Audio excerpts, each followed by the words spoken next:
Hey everyone, it is Van here again. Today we're going to be talking about the Splatoon update details for version 2.20. So yeah, they made a ton of weapon adjustments, and we all know how much that can affect the gameplay, depending on if you main the weapon or even just how to deal with the weapons.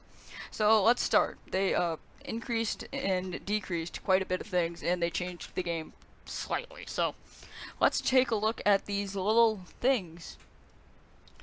The splatter shot, the Tant Attack splatter shot, which is what I main, the hero shot replica, and the octo shot replica, the base damage is decreased by 1. So from 36 to 35. The N-Zaps, both of them, are increased walk speed by 11 when firing. The Splashomatic and the Neo Splashomatic damage is increased from, the base damage is increased from 26 to 28. The Splattershot Pro and the Forged Splattershot Pro decrease ink usage by about 5, which is a good thing because it uses up way too much ink. So the Dual Squelcher and the Custom Dual Squelcher increased walking speed by about 20% when firing. Okay, I think that is insane. Having a 20% increase while firing when those things are already overpowered. Which, I mean, they aren't overpowered, but they move fast, they have a lot of range, but, I mean, really? I don't know why they did that. The Jet Squelcher and Custom Jet Squelcher decrease ink usage by about 6%, so, I mean, once again, Jet Squelcher, or any sort of Squelchers, like, really, they don't have to really buff those. The L3 Nozzle Nose and the L3 Nozzle Nose D.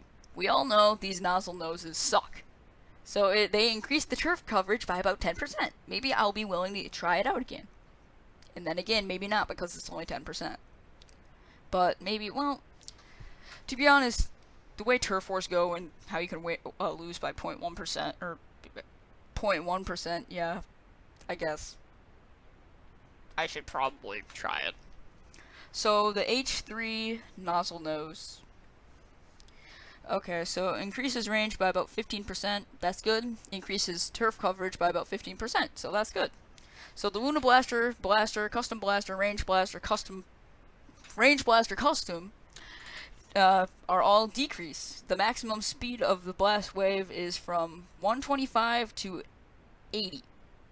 Okay, let me just say this. Blasters are already slow enough, so why would they slow the blasters down? I really don't know. And then they set the limit from the maximum blast wave damage to the maximum is 100, even if the gear increases damage. So the thing is, what they're saying here is, even though you have badges equipped, it won't work. It won't work to give you better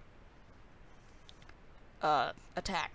So yeah, that's pretty dumb, in my opinion. Rapid Blaster Deco, and then Bomb Rush increase the fire rate from 0.28 to 20. So when firing from a squid state, and then decreases recovery time after firing from 0.43 to 0.33 seconds. Okay. So yeah, that's once again not that much of a time split, but when you're playing Splatoon, I guess. Yeah. Carbon Roller and Carbon Roller Deco. Splat Roller, Crack-On Splat Roller, and Hero Roller Replica. Adjusted the splash damage so players can only splat their opponents in one hit with the center of the roller. Thank you. Okay, thank you, Nintendo. I appreciate that so much. Because you don't know how much I've been playing ranked and just lose because the other team has all rollers and just, oh my god. Okay, and then opponents cannot be splatted in one hit if the player is out of ink. Yeah, that was something I had an issue with. It balanced the amount of damage given when the roller is repeatedly slowing, so that's a good thing. Thank you. Gold Dynamo Roller and the Gold Roller and Gold Dynamo Roller and the Dynamo Roller increased the amount of time needed before the ink begins filling after a swing after swinging the roller.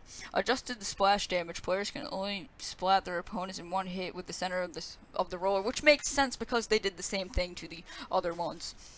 Opponents cannot be splatted in one hit when the other player is out of ink. Not the other player. Opponents can be splatted in one hit when the player is out of ink. Opponents cannot be splatted in one hit when opponents cannot be splatted in one hit when the player is out of ink. Which, once again, that was the stupidest thing ever that they could do that in the first place. So next we have the ink brush and ink brush Navalu, however you pronounce that. Decreased ink usage by 10% when players are running, and that makes sense because that runs out way too fast. E-liter 3K and custom E-liter 3K. E-liter 3K scope, custom E-liter 3K scope. The range of the damage that can be done to opponents without fully charging the weapon has been adjusted to 40 to 100. It was previously 40 to 120, which I guess makes sense because those things are powerful. The Bamboozler decreases ink usage by about 12.5%. The Mini Splatling shortened the amount of time needed to charge the first level from 0.33 seconds to 0.30 seconds. And shortened the amount of time needed to change the second charge level from 0.50 seconds to 0.45 seconds. Yeah, that's not much. That's 0.5 seconds. Yeah. Heavy Splatling decreased ink usage by 10%, which is, you don't see that many of them online, so. The Slosher and Tri-Slosher increased damage against Rainmaker's shield by 33. Those things are already overpowered against the Rainmaker shield, so I don't know why they did that. 33%, Whatever, but that's enough with the main weapons. The sub-weapon adjustments. Point Sensor increases the radius of the area that enemies are affected by 7%, which is really cool. And it decreases the duration from 10 to 8 seconds. That's sad. That is really sad. Splash Wall lowered the resistance against the opponent attacks by about 40. Wow, that's also bad. And it increases the amount of time required to begin recharging the ink after throwing the weapon from 1.33 seconds to 2.67 seconds, which is sad because the Splash Walls were really nice, but I guess they're changing that. Special weapon adjustments. The Ink-Zuka decreases the fire rate from a maximum cooldown time of 0.55 seconds to 92 seconds. For crying out loud. Oh, man, that sucks. Actually, yeah, I didn't even know about that one. The Kraken increases the amount of turf needed to fill the special gauge from 180 to 200. Added a period of 0.75 seconds before the player can attack again after using the Kraken. Increase the area that the Kraken takes damage according to the size of its body. I have no clue what the heck that means, but ranked battle adjustments. Fun! Okay, Splat Zones. The leading team's gauge gradually charges without the leading team's special gauge gradually charges without the counter for both team when the counter for both. Okay. The leading team's special gauge will gradually charge when the counter for both teams is stopped.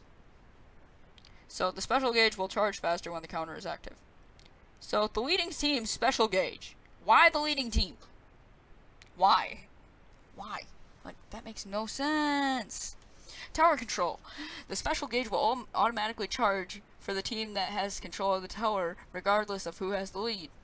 When neither of the teams has the Rainmaker... Why is this under tower control? Why is this under tower control?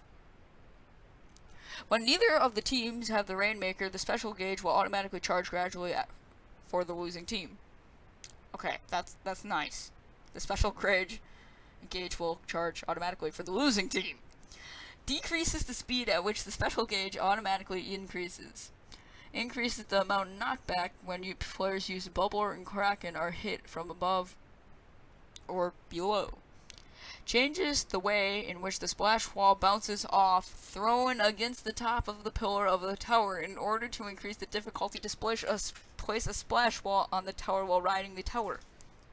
Now, I'm sorry, that's sad, because, Hank, I apologize for your loss on that, because that was an awesome strategy, but that's gonna be harder now. So maybe if you want to make an improved video of that, hint hint, wink wink. But anyways, oh my gosh, ranking adjustments. S plus players will be matched up with other rank S plus players more frequently. Adjusted the amount of ranked points gained and lost by wins. So I'm not even gonna go over that because that's kind of confusing. And then S teams or S players will be matched with other S plus players less frequently. So yeah, it's better pairing system. S plus teams will gain less points by winning, whereas S players will gain more points by winning. The difficulty of maintaining S plus rank will, with 99 points, will remain the same.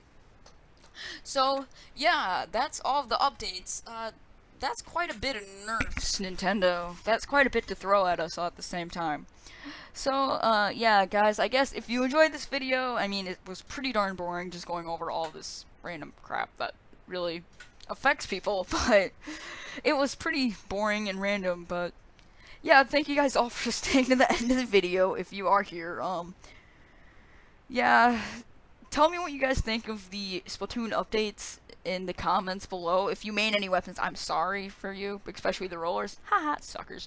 No, but that's about the only good thing we get from this update. But besides that,